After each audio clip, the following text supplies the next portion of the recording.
조금 전 문재인 대통령이 청와대 직제를 개편했습니다.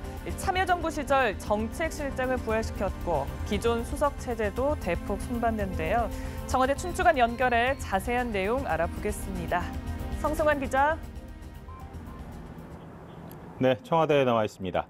가장 눈에 띄는 부분은 참여정부 시절에 정책실장을 부활을 시켜서 기존의 비서실장의 역할을 분담을 시켰다는 점입니다.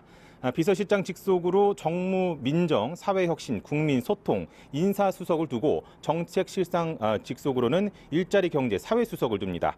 여기에 정책실장 밑에 경제보좌관과 과학기술보좌관을 둬서 기존의 10개 수석 체제는 8개 수석과 2개 보좌관 체제로 재편됐습니다.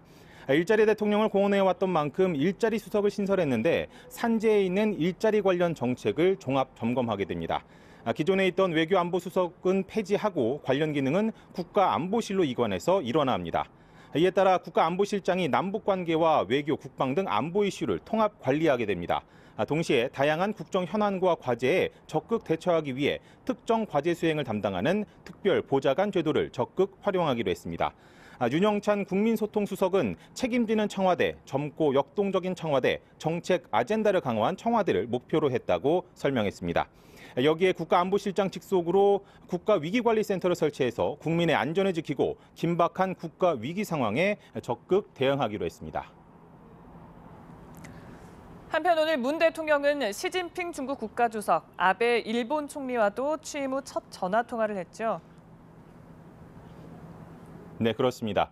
문 대통령은 먼저 오늘 낮 12시부터 약 40여 분간 취임 후 처음으로 시진핑 중국 국가주석과 통화를 가졌습니다.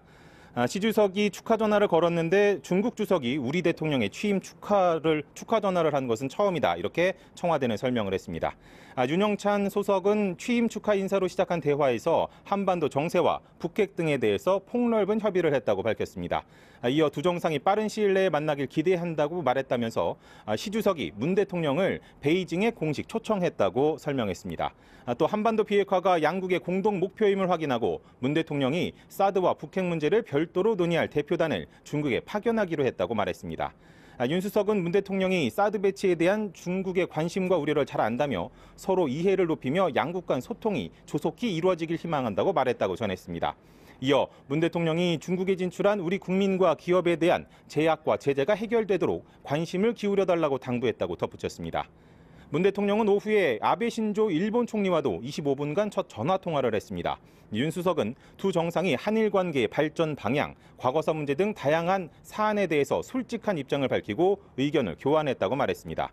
특히 문 대통령은 아베 총리에게 국민 대다수가 위안부 합의를 정서적으로 수용하지 못한다면서 과거사 문제가 양국 관계 발전에 장애가 되지 않도록 역사를 직시해야 한다고 말했다고 전했습니다. 이어 과거사 문제는 지혜롭게 극복하되 북핵 대응과 별개로 노력해 나갈 것을 제안했다고 덧붙였습니다.